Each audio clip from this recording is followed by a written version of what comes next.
Kannur parliament മണ്ഡലത്തിൽ തനിക്കെതിരെ മത്സരിക്കുന്ന എം.വി. ജയരാജൻ ശക്തനായ എതിരാളിയല്ലെന്ന് കോൺഗ്രസ് സ്ഥാനാർത്ഥിയും കെ.പി.സി.സി. അധ്യക്ഷനുമായ കെ. സുധാകരൻ പറഞ്ഞു. കണ്ണൂർ ഡി.സി.സി. ഓഫീസിൽ മാധ്യമപ്രവർത്തകരോട് സംസാരിക്കുകയായിരുന്നു അദ്ദേഹം.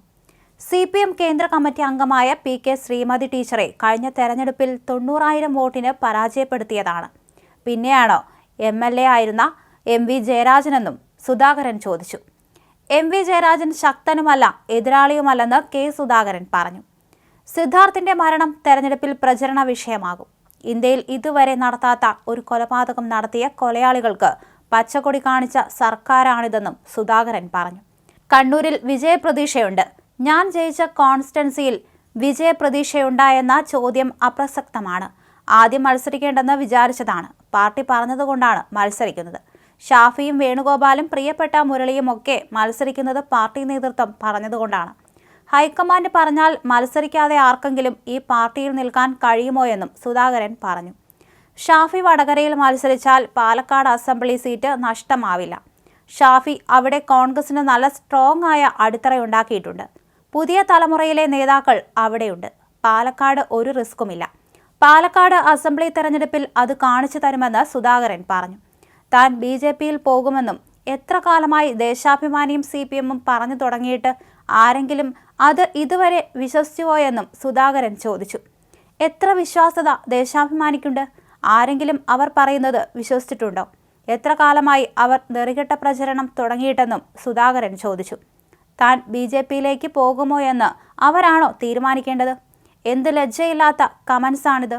ഇത് ഭ്രാന്തുള്ളവർ പുലമ്പുന്നത് പോലെയാണെന്നും സുധാകരൻ പറഞ്ഞു. അവരെ ജനം വിശ്വസിക്കുന്നില്ല എന്നും സുധാകരൻ പറഞ്ഞു.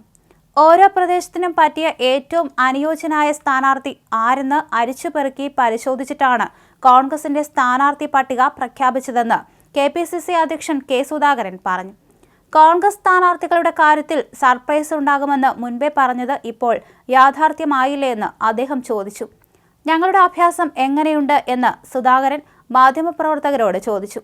അതേസമയം കേരളത്തിൽ BJPക്ക് അക്കൗണ്ട് തുറക്കാനുള്ള എല്ലാ സൗകര്യവും CPM ചെയ്തു കൊടുത്തിട്ടുണ്ടെന്ന് പ്രതിപക്ഷ നേതാവ് VD സതീശൻ ആരോപിച്ചു. BJPക്ക് കേരളത്തിൽ ഇല്ലാത്തൊരു സ്ഥാനം ഉണ്ടാക്കി കൊടുക്കാനാണ് CPMന്റെ ശ്രമമെന്ന് അദ്ദേഹം പറഞ്ഞു. സർപ്രൈസാണ് വരാൻ പോകുന്നതെന്ന് ഞങ്ങൾ ആദ്യമേ പറഞ്ഞിരുന്നതല്ലേ? മിനിഞ്ഞാന്ന് പറഞ്ഞു, ഇന്നലെ പറഞ്ഞു, ഇന്ന് നിങ്ങൾക്കത് അനുഭവവേദ്യമായി. എങ്ങനെയുണ്ട് ഞങ്ങളുടെ അഭ്യാസം? ചില സ്ഥലങ്ങളിൽ സിറ്റിംഗ് MPമാരെ മാറ്റി മത്സരിപ്പിക്കുന്നതിന്റെ ഉത്തരവാദിത്തം പൂർണ്ണമായും പാർട്ടിക്കായിരിക്കും. പാർട്ടിയുടെ എല്ലാ തലങ്ങളിലുമുള്ള സീനിയർ നേതാക്കളുമായും ചർച്ച നടത്തി ഫലപ്രദമായ രീതിയിലുള്ള ഒരു തീരുമാനമാണ് ഞങ്ങളിവിടെ കൈക്കൊണ്ടിരിക്കുന്നത്. ഓരോ പ്രദേശത്തിനും പറ്റിയ ഏറ്റവും അനുയോജ്യനായ സ്ഥാനാർത്ഥി ആരെന്ന് ഞങ്ങൾ അരിച്ചുപെറുക്കി പരിശോധിച്ചിട്ടാണ് ഇങ്ങനെയൊരു തീരുമാനം എടുത്തിട്ടുള്ളത്, സുധാകരൻ പറഞ്ഞു. ഇടതുപക്ഷം പറയുന്ന തിയറി അനുസരിച്ചാണെങ്കിൽ രാഹുൽ ഗാന്ധിക്കെതിരെ അവർ മത്സരിക്കാൻ പാടില്ലെന്ന് സതീശൻ ചൂണ്ടിക്കാണിച്ചു. മുൻപ് രാഹുൽ ഗാന്ധി ഇവിടെ മത്സരിക്കുന്ന സമയത്ത് ദേശീയ തലത്തിൽ ഈ പറയുന്ന സഖ്യമൊന്നുമില്ലല്ലോ. അന്ന് എന്തിനാണ് രാഹുലിനെ തോൽപ്പിക്കാൻ നോക്കിയത്? മുൻപ് ക്രിമിനലുകളെ പുറത്തുവിട്ട് രാഹുൽ ഗാന്ധിയുടെ ഓഫീസ് ആക്രമിച്ച CPMകാരാണ് ഇപ്പോൾ ഇതെല്ലാം പറയുന്നത്. അവർ രാഹുൽ ഗാന്ധിയോട് എങ്ങനെയാണ് പെരുമാറിയതെന്ന് ജനങ്ങൾക്ക് അറിയാമെന്നും അദ്ദേഹം പറഞ്ഞു. കഴിഞ്ഞ തവണ തമിഴ്നാട്ടിൽ മത്സരിച്ച 2 CPM സ്ഥാനാർത്ഥികൾ അവിടെ രാഹുൽ ഗാന്ധിയുടെ പടം വെച്ച് പോസ്റ്റർ അടിച്ചാണ് ജയിച്ചത്. രാഹുൽ ഗാന്ധി കേരളത്തിൽ തന്നെ മത്സരിക്കണമെന്ന് ആവശ്യപ്പെട്ടത് കേരളത്തിലെ നേതാക്കൾ തന്നെയാണ്. അദ്ദേഹം കേരളത്തിൽ തന്നെ മത്സരിക്കണമെന്ന ആവശ്യം അംഗീകരിപ്പിക്കാൻ എല്ലാ ഘടകകക്ഷികളും UDF ചെയർമാനായ എന്നെയാണ് ചുമതലപ്പെടുത്തിയത്. ഞങ്ങൾ ഇക്കാര്യം നേതൃത്വത്തിന്റെ ശ്രദ്ധയിൽപ്പെടുത്തി. കേരളത്തിലെ UDFന്റെ പൊതുവായ ആവശ്യമാണ് രാഹുൽ ഗാന്ധി ഇവിടെ മത്സരിക്കണമെന്നത്. അത് പാർട്ടി അംഗീകരിച്ചു. അതിന് LDF ഇത്ര ആശങ്കപ്പെടുന്നത് എന്തിനെന്നും അദ്ദേഹം പറഞ്ഞു.